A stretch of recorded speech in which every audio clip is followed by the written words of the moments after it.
सत्य वचन। केविन भले ही मनोहर दिखता हो, लेकिन उसमें कुछ विशेष नहीं। आप जैसे व्यक्ति का सामना कौन कर सकता है? मनोहर और वो। केला जी, आपको भ्रम हुआ है। चले जाइए। भ्रमित? मैंने स्वयं सुना, मैं भ्रमित नहीं हूँ। मेरी बात तो सुनिए, वैसा नहीं है जैसा आपने सोचा। बात यूं है कि तो आप कह रही हैं कि केविन ने ऐसा कुछ स्पर्श नहीं किया, उसने पंख झाड़ू से केवल उसे पाठ पढ़ाया है। परंतु केविन एक भला पुरुष नहीं है। क्या पता टेसा का लाभ उठा रहा हो। देखिए, अधिक रात ही हो गई है, आप जाकर विश्राम कीजिए। आज से आप हमारे गुरुकुल में रह सकती हैं। अब तो आप क्रोधित नहीं है ना? बिल्कुल नहीं। उत्तम, अति उत्तम।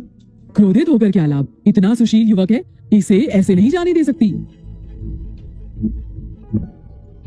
तुम्हें मेरा कार्य करना होगा। जैसे ही कार्य होगा, मैं सुनिश्चित करूंगा कि राजवंश तुम्हें स्वीकार लेगा। आज्ञा दीजिए भ्राताश्री। थोड़ी मोहक अगरबत्ती मोड़ लो, केविन के पास जाना। ये अगरबत्ती, इसका उपयोग तो केवल दिव्य प्राणियों के विरुद्ध किया जाता है। केवल एक बत्ती एक दिव्य प्राणी को 3 दिनों के लिए चेतनाहीन कर देती है। हाँ, क्या ऐसा संभव है भ्राताश्री? चिंतामुक्त गुरुकुल जाकर दिव्य प्राणी पकड़ना चाहते हैं? केविन को बादल के समान शांत करना होगा। हाँ, ये कार्य आसान है। केविन केवल एक निकम्मा है जिसकी ऊर्जा कम है। विश्वास कीजिए, मैं उसे केवल 10 सांस में चेतनाहीन कर सकता हूँ और वो प्राण युद्ध में भाग नहीं लेगा। नहीं, मैं चाहता हूँ वो कभी भी ना जागे। एक आचार्य के हत्या का षड्यंत्र, ये तो राजद्रोह होगा। भयभीत क्यों होते हो? किसी को कुछ पता नहीं चलेगा। निश्चिंत रहो, जो कह रहा हूँ करो। जी। केविन, मेरी क्रूरता के लिए मुझे दोष मत देना। यदि किसी को देना हो तो अपने आप को दो, क्योंकि तुम निर्बल हो। राम आचार्य केविन। ओह, तो तुम हो।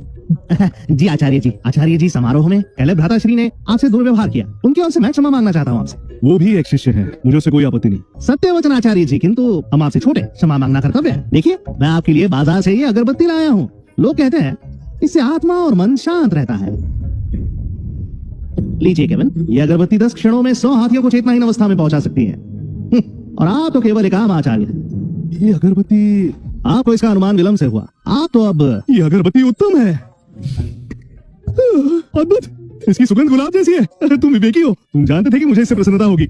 असंभव, इन पर प्रभाव क्यों नहीं हुआ? आश्चर्य की बात है, केविन अभी भी चेतना में है।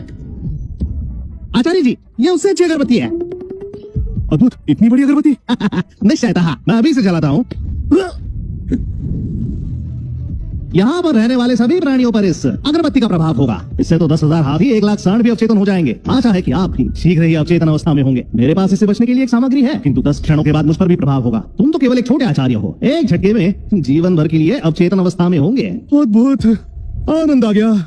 इसका आनंद लीजिए और मृत्यु को स्वीकार कीजिए। ये तुमने कहाँ से लिया? मुझे और चाहिए, कितने में दोगे? असंभव है।